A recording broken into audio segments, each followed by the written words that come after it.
Hello students, today I'm going to explain you chapter 8 of class 4. The name of the chapter is Soil and their types. In this chapter you are going to study about the soil on India, okay? About the soil which is on your India, and I hope you are already favorable with this term that soil is a natural resources, okay? We don't made it, it is a natural resource which the resources are provided by the nature, okay? And the soil is definitely that important thing because plants are also grown on that soil. So soil gives us plants, and plants are definitely have many uses for us. It gives us food, it gives us oxygen and all, right? So indirectly or directly soil is very important for us. So let's study about the soils of India. So what is soil? Let's study about it, what actually soil is.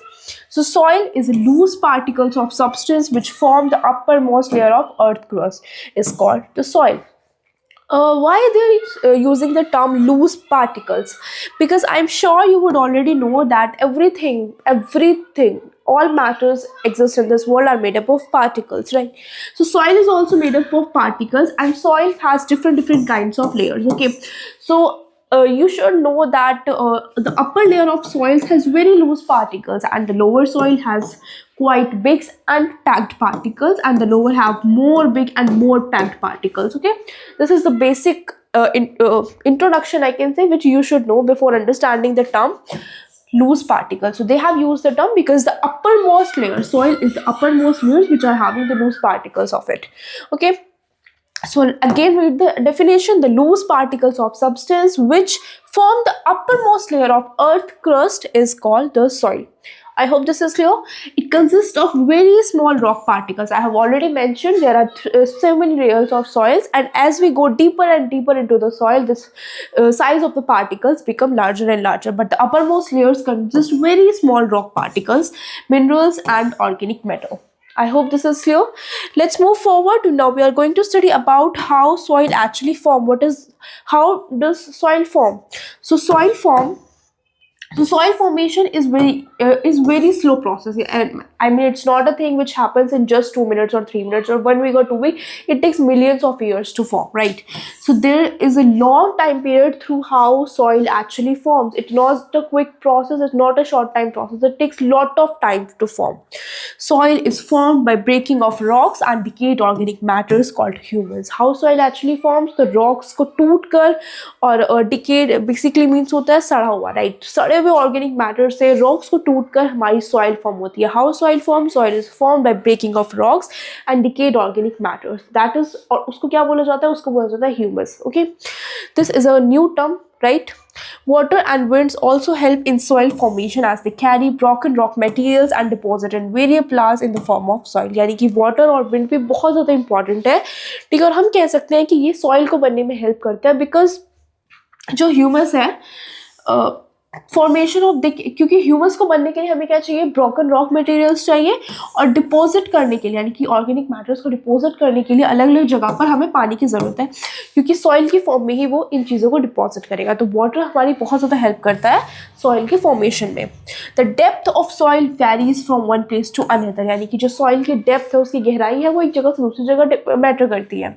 Some soils में deep but as very shallow. कुछ soils बहुत ज़्यादा deep हो सकती है but बहुत shallow भी हो सकती है, ठीक है? So these are different kinds as how the soil exists in their different forms.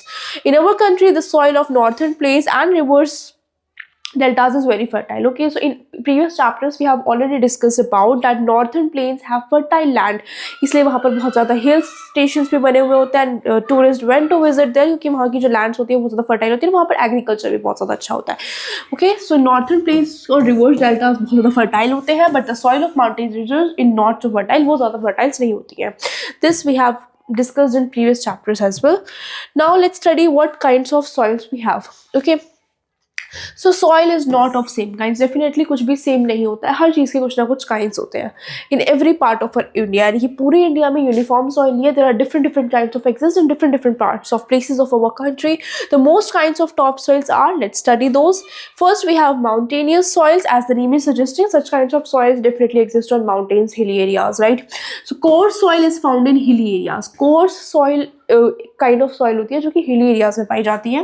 Gravel and pieces of stones constitute this soil. अब हिली एरियाज में, पहाड़ी इलाकों में तो कुछ उबड़ा खुबड़ा होगा, राइट। तो अगेन ग्रेवल्स यानी कि कंकड़, आप समझ सकते हो कंकड़ को ग्रेवल्स बोला जाता है, और उसके जो पीसेस होते हैं कंकड़ वगैरह से जो सॉइल बनी होती है, जो रफ सॉइल होती है बहुत ज़्यादा, that is called mountainous soil and definitely they found in mountains and hilly areas. This soil is very favourable for growing different kinds of fruits. अलग अलग तरीके के फ्रूट्स उगाने के लिए this soil is very useful. Next we have alluvial soil. Alluvial soil is found in northern plains. in northern plains में पाई जाती है। अच्छा, आपको पता तो है ना नॉर्थन प्लेन्स कहाँ पर होता है। मैं बार बार ये टर्म यूज़ कर रही हूँ। फॉर एग्जाम्पल ये इंडिया है, ओके। तो हमने पहले से ही पढ़ा हुआ है कि यहाँ पर हमारे माउंटेन्स होते हैं, ठीक है, और उसके बाद जो प्लेन लाइक स्ट्रक्चर आता है नॉर्थन प्लेन, उसको बोला जाता है, यानी कि नॉर्थन एरिया में डिपेंड करता है, इसलिए इसको नॉर्थन प्लेन्स बोला जाता है।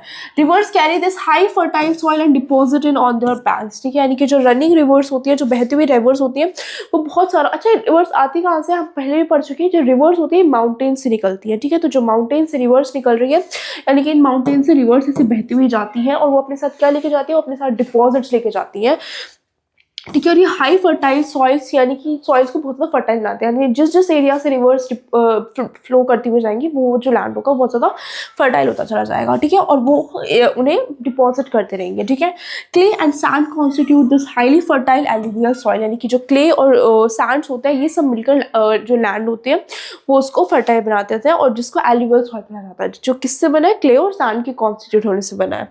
This soil is best for growth of wheat, rice, jute, sugar cane, mustard and other soils, यानी कि इन सब उगाने के लिए एलुवियल सॉइल बहुत ज़्यादा यूजफुल होती है, ठीक है। तो इस पर्टिकुलर पोर्शन में ये चीज़ इंपॉर्टेंट है कि एलुवियल सॉइल नॉर्थन प्लेन्स पे मिलती है, और कौन कौन सी चीज़ों के लिए ग्रोथ के लिए हेल्पफुल होती है, wheat, rice, juice, sugar cane, mustard और ऑल सीड्स। और ये भी इंपॉर्टेंट है कि ये क्यों मतलब किस चीज़ से बनी है, तो क्ले और सैंड्स के कॉन्स्टिट्यूट होने से बनी है, ठीक है। Next we have black soil. अब black soil name is suggesting its colour is black, definitely ये ब्लैक कलर की होती है ये soil. In the western part of southern plateaus black soil made by lava is found, यानी कि जो western part होते हैं साउथर्न प्लेटूज के, वहाँ पर ब्लैक सॉइल लावा से बनी हुई होती है, जो कि हमें मिलती है, यानी कि लावा से ये सॉइल फॉर्म होती है, तभी तो उसका कलर ऐसा है।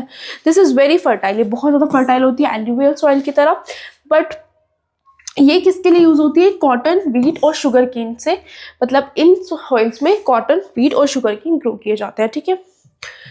Next we have red soil. It is found all over the Deccan plateau except the north west part, यानी कि पूरे डेक्कन प्लेटू में मिलती है, नॉर्थ वेस्ट पार्ट को छोड़कर, ठीक है। ये हमारे रेड सॉइल का एग्जाम्पल है, मतलब फोटो है। Iron ore is found much in this soil, यानी कि इस सॉइल में आयरन ओर बहुत अच्छा मिलता है। It's important to remember. So the colour of this soil is red. अब क्योंकि यहाँ पे आयरन ओर मिलता है तो इसलिए इसका कलर रेड है, okay. Some of this soil is made up of rock called laterite, यानी कि कुछ सॉइल जो है, यानी कि some of this soil is made up of rock, यानी कि कुछ सॉइल जो है रॉक से बनी है, जिसको लैटराइट बोला जाता है, ठीक है। This soil is most suitable for growth of जोवर, बाजरा, ग्राउंडनट, तंबाकू, ठीक है, इन सबको ग्रो करने के लिए बहुत ज़्यादा सुटेबल है ये soil. This is not too much fertile, ये एलुवियल सॉइल और ब्लैक सॉइल जितनी फर्टाइल नहीं है, बट ये भी अच्छा खासा हेल्पफुल है। यहाँ पे आयरन और फाउंड होता है, ठीक है, और रॉक्स वगैरह भी हेल्पफुल है, ठीक है। Next we have sandy soil. It is found in Thar of or the greater Indian deserts. अरे हमने पिछले चैप्टर में ग्रेटर इंडियन डेजर्ट्स के बारे में पढ़ा है, सो आई एम श्योर आपको पता होगा कि ये वेस्टर्न पार्ट्स में मिलता है, ठीक है। और इसमें कौन कौन से एरियाज आते हैं, इसमें राजस्थान, गुजरात की साइड ये मिलता है, ठीक है। तो ये यानी कि वहाँ पर कौन सी सॉइल होती है, सैंडी सॉइल। अब हमें समझ आ गया कि राजस्थान जैसे एरिया जहाँ पे सैंडी सैंड है, इसलिए इस जगह को सैंडी सॉइल बोला गया है, ठीक है। It's made up of fine particles of sand, और ये सैंड के फाइन पार्टिकल से बने हुए हैं। This is the image of the sand.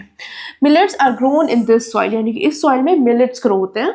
It is very hard to cultivate to it. Erosion of sandy soil goes on it by winds, यानी कि यहाँ इसमें मिलेट्स ग्रो होते तो है, बट इसमें कल्टिवेट करना बहुत डिफिकल्ट होता है, क्योंकि हम पढ़ चुके हैं कि इसमें बहुत ज़्यादा हाई विंड्स ब्लोइन होती है, जो कि सैंड्स को अपने साथ उड़ा कर ले जाती है, तो यहाँ पर कल्टिवेशन बहुत डिफिकल्ट है।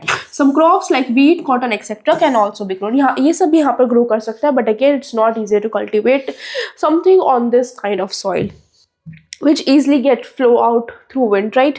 The fertility of the soil can be maintained and increased by using manures and chemical fertilizers, यानी कि definitely soils पर की fertility हम कुछ manures और chemicals को use कर बढ़ा सकते हैं, ठीक है।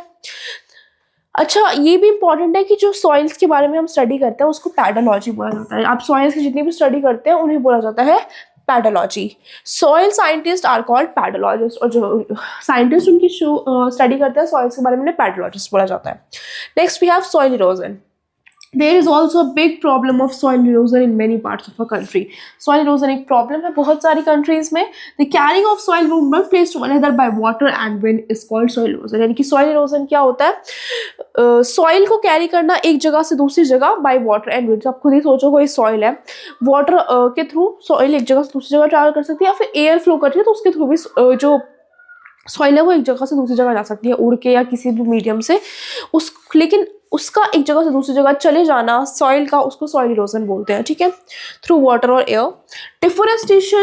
डिफोरेस्टेशन होता है ट्रीज को कट करना. Okay, grazing livestock etcetera are another reasons for the soil erosion. यानी कि soil erosion majorly water winds होता है, but these are some of the reasons. During rainy seasons, the upper layer of the soil is carried away by water. यानी कि बारिश के मौसम में जो सॉइल की अपर लेयर होती है वो दूर चली जाती है. ठीक है, it makes the soil less fertile. ठीक है, अब मैं समझाती हूँ ये कहना क्या चाह रहे हैं. एक्चुअली ये सॉइल है हमारी, ये सॉइल का अपर मोस्ट लेयर है. ठीक है, which has loose particles and small size particles.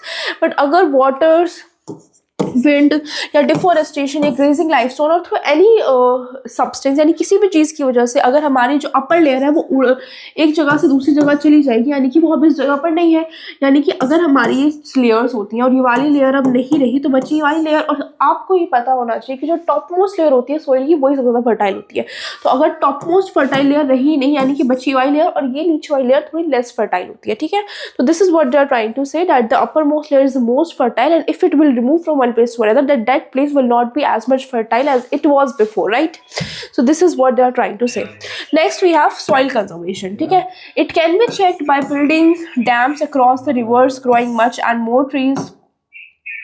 Again, it can be checked by building dams across the rivers, growing much and more trees and plants around the fields. Contour and trace farming and strip crossing are some other ways to conserve soil. यानी कि soil को conserve करने के कुछ तरीके यहाँ पर बताए गए हैं.